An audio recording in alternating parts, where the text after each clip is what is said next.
오늘 우리에게 주시는 하나님의 말씀은 여호수아 8장 10절로 23절까지의 말씀입니다. 이스라엘은 광야 들판에서 자기들을 쫓던 아이 주민을 다 죽였습니다. 칼날에 그들 모두 최후의 한 사람까지 쓰러졌습니다. 그러고 나서 온 이스라엘 백성이 아이로 돌아와 그 성을 칼날로 쳤습니다. 그날 아이에서 쓰러진 모든 사람은 남녀를 합쳐 1만 2천 명이었습니다. 여호수아는 아이 모든 사람들을 진멸시킬 때까지 단창을 들고 내뻗었던 손을 내리지 않았습니다. 이스라엘은 여호와께서 여호수아에게 명령한 대로 그 성의 가축들과 전리품만을 취했습니다. 이렇게 여호수아는 아이를 불태워 영원히 폐허더미로 만들었고 오늘날까지 그대로 남아 있습니다. 그리고 아이 왕을 저녁까지 나무에 달아두었습니다. 해가 지자 여호수아는 그 시체를 나무에서 내려 성문 입구에 내던지고 그 위에 돌을 쌓아 큰 더미를 만들라고 명령했습니다. 그래서 그것이 오늘까지 남아 있습니다. 그 다음 여호수아는 이스라엘의 하나님 여호와를 위한 제단을 에발산에 쌓았습니다. 여호와의 종 모세가 이스라엘 백성들에게 명령한 대로 모세의 율법책에 기록된 대로 철 연장으로 다듬지 않은 자연석 제단이었습니다. 그들이 제단 위에 여호와께 번제를 올렸으며 이어서 화목제를 드렸습니다. 그리고 거기서 그는 모세가 이스라엘 백성 앞에서 쓴 모세의 율법을 베껴서 돌에 기록했습니다. 온 이스라엘과 이스라엘의 장로들과 고관들과 재판관들과 이방 사람이나 토박이나 할 것 없이 법궤를 향해 서 있었습니다. 그 반대편에는 여호와의 언약의 법궤를 든 레위 사람 제사장들이 서 있었습니다. 그 절반은 그리심산을 등지고 섰고 그 절반은 에발산을 등지고 섰습니다. 이전에 여호와의 종 모세가 이스라엘 백성들을 축복하라고 명령한 그대로 했습니다. 그 이후 여호수아는 율법의 모든 말씀, 곧 율법책에 기록된 모든 축복과 저주에 대한 말씀을 읽었습니다. 여자들과 아이들, 그리고 이스라엘 가운데 사는 이방 사람까지 포함한 이스라엘의 모든 회중 앞에서 모세가 명령한 모든 말씀들 가운데 여호수아가 읽지 않은 말씀은 한마디도 없었습니다. 네, 오늘 말씀도 잘 읽으셨나요? 오늘도 함께 오늘의 문제 보도록 하겠습니다.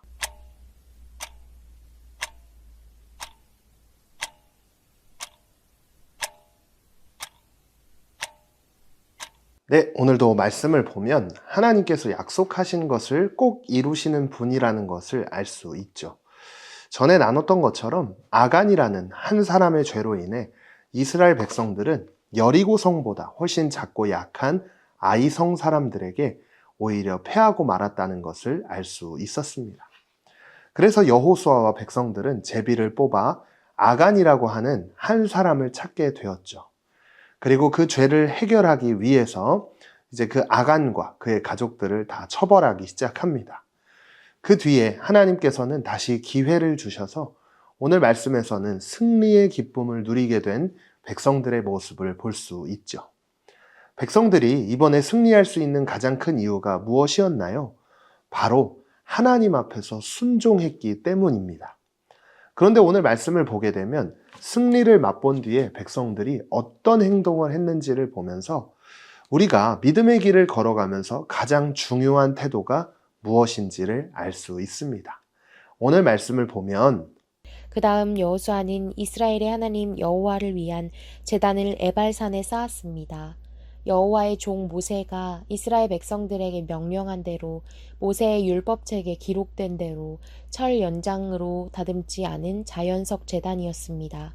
그들이 제단 위에 여호와께 번제를 올렸으며 이어서 화목제를 드렸습니다. 그리고 거기서 그는 모세가 이스라엘 백성 앞에서 쓴 모세의 율법을 베껴서 돌에 기록했습니다. 하나님께서 아이 사람들과의 전투에서 승리하게 해주신 뒤에 백성들은요, 하나님의 말씀에 따라서 그것의 모든 물건들을 불태우기 시작했습니다. 그리고 그 다음에 가장 먼저 한 일은요, 바로 모세의 율법, 하나님의 말씀을 돌에 옮겨 적는 일이었어요. 말씀을 돌에 쓰면서 그들은 하나님의 말씀을 다시 생각하고 묵상하는 시간을 가졌다고 할 수 있는데요. 사실 전쟁에서 승리한 뒤라면 여러분 어떻게 할까요? 승리 파티를 열어서 기쁨을 마음껏 누려도 모자랄 것 같은데 여호수아와 백성들은 그러지 않았습니다. 곧바로 하나님의 말씀을 돌에 쓰며 묵상하기 시작했죠. 왜 그랬을까요? 아마도 이번 전쟁을 통해서 전쟁의 진짜 주인이 누구인지, 그리고 전쟁을 하는 동안 가장 중요한 것이 무엇인지 확실하게 알았기 때문이었습니다. 하나님께서 모든 전쟁을 이끄시고 승리를 주신다는 그 사실을 깨달았기 때문에 여호수아와 백성들은 무기나 어떤 군사력을 바라보지 않게 되었죠. 오직 하나님만을 바라보면서 하나님의 뜻을 알기 위해 승리의 기쁨을 누리지 않고 말씀을 묵상했던 것이죠.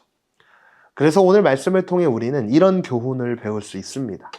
가장 편안하고 행복할 때일수록 더욱더 하나님의 말씀을 가까이 해야 한다는 것이에요. 사실 힘들고 어려울 때 하나님을 찾기가 더 쉽습니다. 그런데 편안하고 행복할 때에는요, 그 편안하고 행복함을 누리기 바빠서 하나님을 찾는 것이 정말 어렵습니다.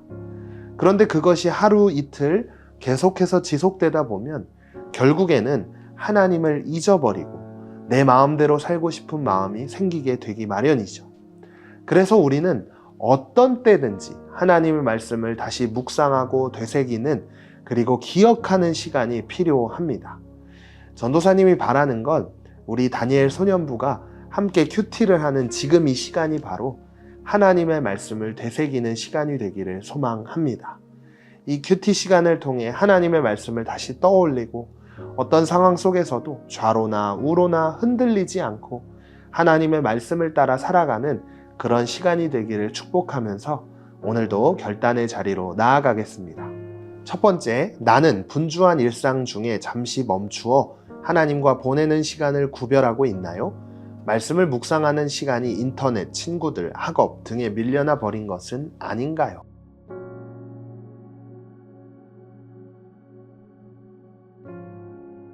두 번째, 말씀은 자꾸 되새기지 않으면 잊혀집니다. 혹시 내가 잊고 있던 과거의 은혜나 약속의 말씀은 없나요?